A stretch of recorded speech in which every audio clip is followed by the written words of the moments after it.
महोदय, मी आपल्या अनुमतीने सन 2025 चे विधानसभा विधेयक क्रमांक 101 हैदराबाद इनामे व रोख अनुदाने रद्द करण्याबाबत विधेयक 2025 विचारात घ्यावे असा मी आपल्या अनुमतीने प्रस्ताव मांडतो। अध्यक्ष महोदय, छोटासा प्रस्ताव आहे। प्रस्ताव असा आहे, सन 1955 चा हैदराबाद अधिनियम क्रमांक 8 आहे। याच्या कलम 6 ची एक थोडी सुधारणा अशी आहे की छत्रपती संभाजीनगर, जालना, परभणी, नांदेड, हिंगोली, बीड, लातूर, धाराशिव, चंद्रपूरमध्ये राजुरा यामध्ये जे रहिवासी क्षेत्रामध्ये 70,000 लोक राहतात, 70,000 परिवार आहेत आणि गावठाण आहेत आणि राजुरा शहर आहे। या शहर सर्व वर्ग 2 आणि या ठिकाणी मदतमाज जमिनी दाखवल्या आहेत। आता कायदा तर आपण केला, पण हे गावठाणे जे आहेत ज्यामध्ये मी जिल्ह्याचं वाचन केलं, 70,000 परिवार असे आहेत जे या गावठाणामध्ये आहेत आणि राजुरा शहर आहे नगरपालिका। आता याचे वर्ग 2 आणि जमिनी या जुन्याच नावाने राहिलेल्या आहेत, त्या वर्ग 1 करून देणे। त्यांचे घरं, त्यांचे जे घरं 400-400 वर्षापूर्वीचे जुने गावठाण आहेत त्यांचे घरं त्यांच्या नावाने होत नाहीये या कायद्याच्या अडचणीमुळे। आणि त्यामुळे आता ही जे सुधारणा आणतो आहे यामध्ये 70,000 परिवारांना त्यांच्या नावाने घरं होणार आहेत आणि त्याच्यामध्ये जे भोगवटदार वर्ग 2 दाखवलेला आहे या गावठाणांना आणि या शहराला, याला 1 करणे आणि निवासी प्रयोजन त्याचं करून देणे याकरता आपण 3 बाबी म्हणतो आहे। त्यांच्याकडे जुनं विक्री खत आहे, कुणाकडे त्या ठिकाणी बक्षीसपत्र आहे, कुणाकडे भाडेपट्टा आहे, पण क्लास 2 आहे, क्लास 1 नाही आहे।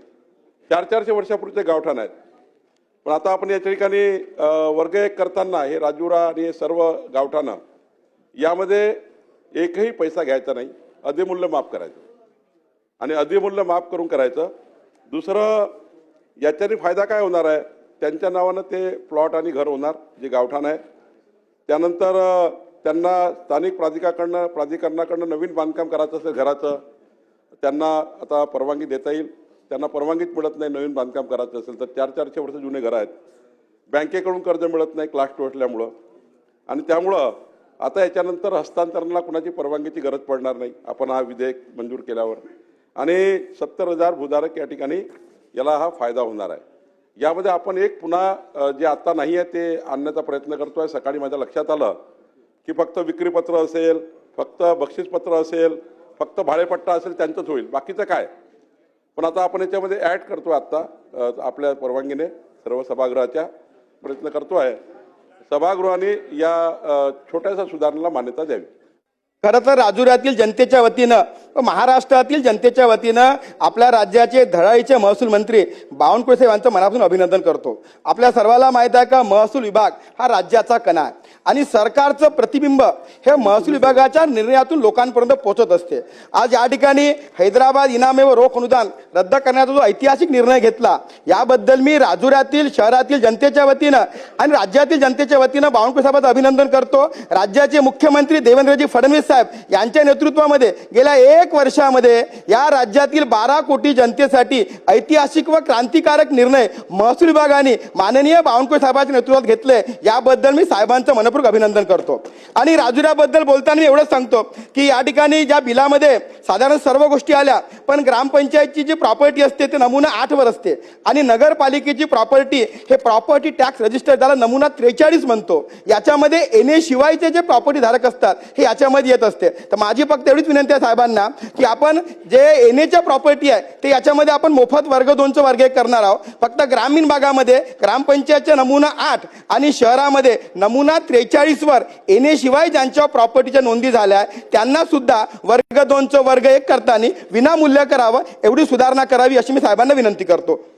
सांगितलं आहे की मदतमश हा जो हैदराबाद निजाम काळामध्ये जे गावठाणं मदतमशमध्ये दाखवले आहेत त्यामध्ये छत्रपती संभाजीनगरमधले 97 गट आहे जे रहिवासी क्षेत्र आहे, गावठाण आहे जुने।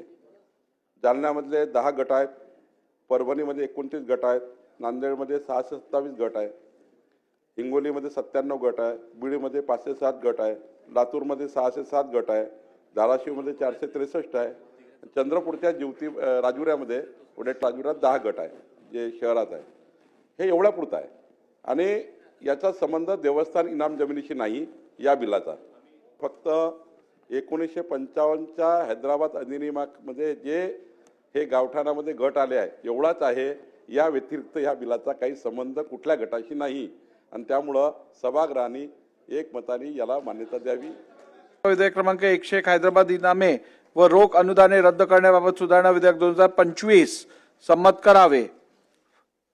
प्रश्न असा आहे की सन 2025 विधानसभा विधेयक क्रमांक 101 हैदराबाद इनामे व रोख अनुदाने रद्द करण्याबाबत सुधारणा विधेयक 2025 संमत करावे. अनुकूल असतील त्यांनी होय म्हणावे, प्रतिकूल असतील त्यांनी नाही म्हणावे. होयचे एकमत आहे, होयचे एकमत आहे. विधेयक संमत झाले. चला, आदिती ताईंचं घ्या. मराठवाड्यातल्या 70,000 परिवारांना सभागृहातून न्याय मिळाला आहे. मी सर्व सन्माननीय सदस्य गौरव भोंगळे, नितीन राऊत, नाना पटोलेजी या दोन्ही बाजूच्या सर्व सदस्यांचे एकमताने आपण हे 70,000 परिवारांना न्याय देण्याचं बिल मंजूर केल्याबद्दल सर्वांचे आभार मानतो. धन्यवाद. चला.